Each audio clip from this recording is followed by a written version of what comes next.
Hi. Welcome to Glass Break, a new series for all topics related to glass.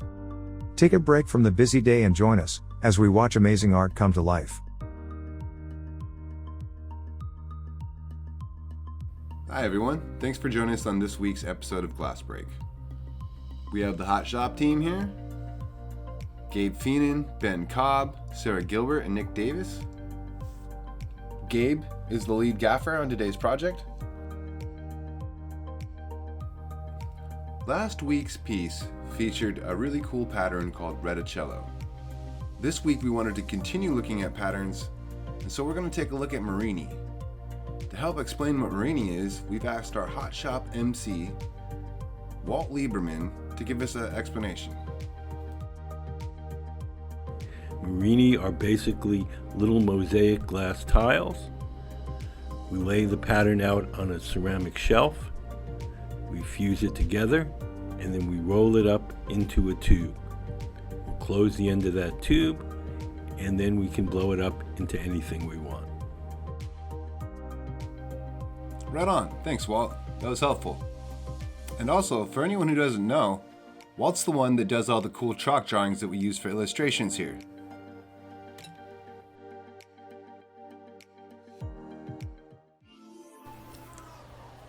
The team is starting by warming up the Murrine. They have it laid out on a ceramic plate. They're heating it, getting the glass Murrine to fuse together. Gabe has a small mass of glass. He's going to shape it into a disc. This is known as a collar. And when he's finished with this, he's going to roll up the Murrine. A Murrine pickup on a collar.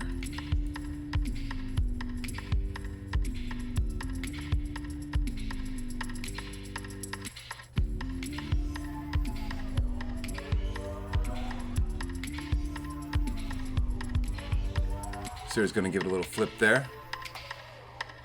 They flip it back and forth to make sure it heats evenly. The front and back of the glory hole are at slightly different temperatures because the front has an opening and leaks heat. There we go. He presses with the tags, gets them to fuse together more firmly. And here comes the roll up.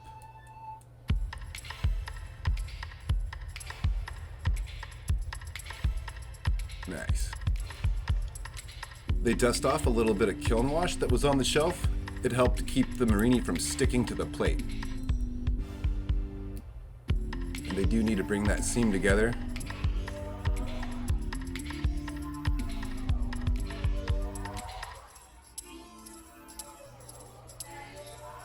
And they start rolling it out, getting everything as smooth as possible.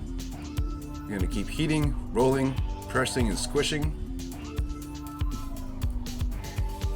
over and over again until they get a nice, fully sealed cylinder wall. Gabe's noticed a few spots of imperfection that he doesn't like, maybe some debris from the ceramic shelf or possibly a little edge of one of the Murrine. He's going to take care of that with the Dremel.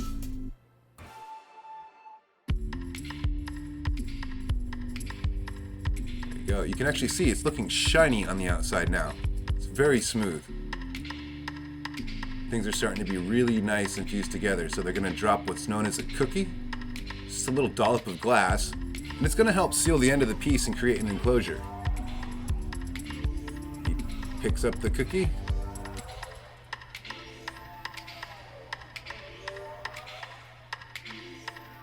Now they have a vessel they can blow air into. So that's what they're going to do. They'll get it hot, blow air. He's rounding it out with the wooden block. The blocks are always made of hardwood and kept in water. That way they can shape the glass without burning too much. What we see coming off things is usually steam. Here he's using the wet newspaper. And this is allowing him to elongate the piece a little bit. You'll see he kind of presses where the bubble is, and that pushes the top forward a bit. Now that they've got a bubble, instead of just a cylinder, He's gonna go ahead and remove that cookie he picked up. He doesn't actually want that bit on there. He just used it for functional purposes. And Gabe constantly checks on this thing, keeping an eye on it, making sure it's looking good. Takes it over to show the audience, so he must be happy with it now. If he's happy with it, it's time to make it bigger. So he's gonna go over to the furnace and take a gather.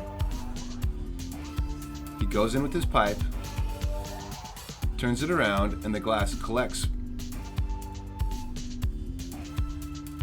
He drips off the excess that he doesn't need or want. This is called the strip gather. And then he's gonna walk over and give the pipe a quick little cool down. We can't see it well because we got a close up on the pattern. He's using a metal trough that sends up water across the pipe. If you look closely here, above his hand, the pipe still has a little bit of water where it was being cooled. Everything above that is too hot to hold. And if we watch carefully, we'll notice that water is already evaporated. And that can give us a little idea how fast these pipes heat up and why they occasionally go over to the pipe cooler. Focusing back on our piece, they're starting to blow it up, bring it to its final size.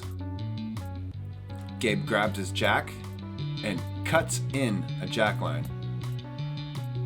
It's a constriction point where they can drip water later to either transfer the piece to work on different ends, or when it's time to put it away in the oven at the end of the day.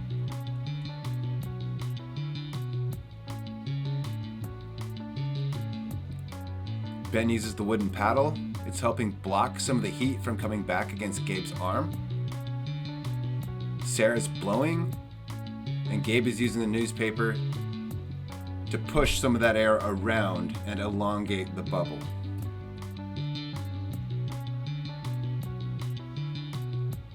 We can watch, it gets bigger and bigger as more air goes in. It's looking pretty cool. We take it over and roll it on what's called the paper marver. And this is gonna help it get longer, keep the edges nice and straight, and they'll go back and forth, have to do this a couple times, and we'll really get to see this helps form a cylinder shape. And just a side note here, one element that we kind of don't show a lot in these edits is how many times and how much time is spent reheating in the glory hole. It's pretty much just like the furnace except on its side, and it doesn't contain any glass.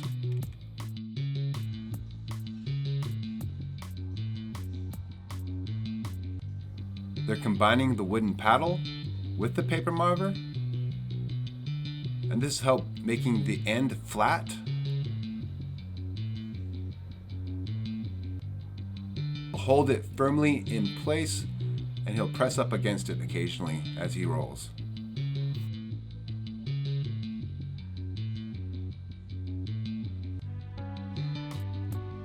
The cylinder shape is really starting to take form here.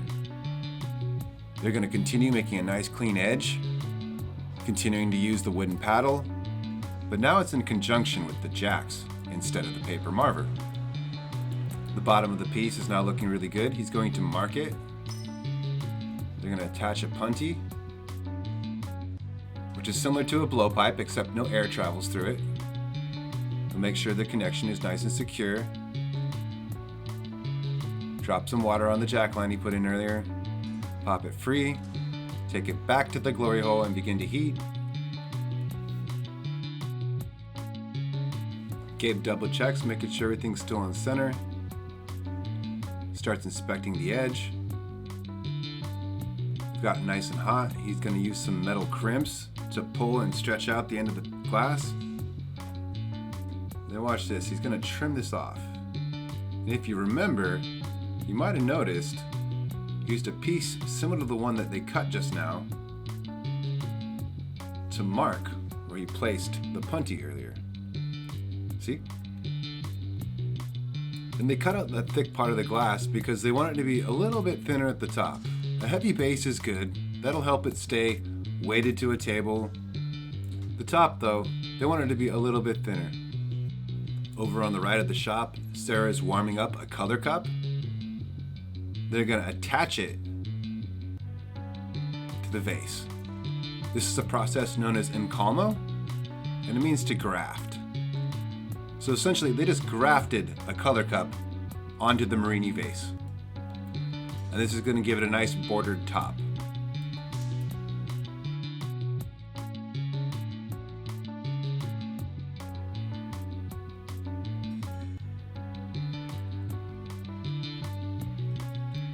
Then you're going to need these two pieces to be more at the same temperature. The cup's a lot cooler than the rest of the vases, I think. I'm not sure about that.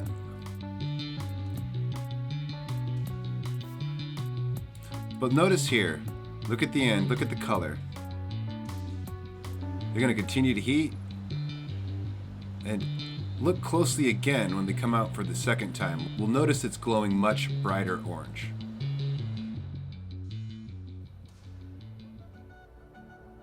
Now it's a lot more flexible, and they're using a tool called the soffietta to add a little more air and kind of blow out the shoulder of the top of the piece there.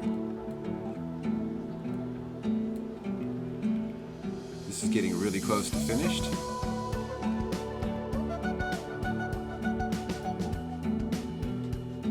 They're just gonna do a few final touches, maybe another roll on the paper marver, and then it's off to the annealing oven to cool overnight. Seeing some of the real color now. And actually, they make so many of these, I don't think I have a picture of this exact piece, but what I do have to show you is some very similar ones, except they feature a double encalmo. They started with the color cup, they had the Murrine attached, and then the second encalmo was attached at the top, like we just saw. We thank you for joining us this week. Please tune in again next week. Have a great day.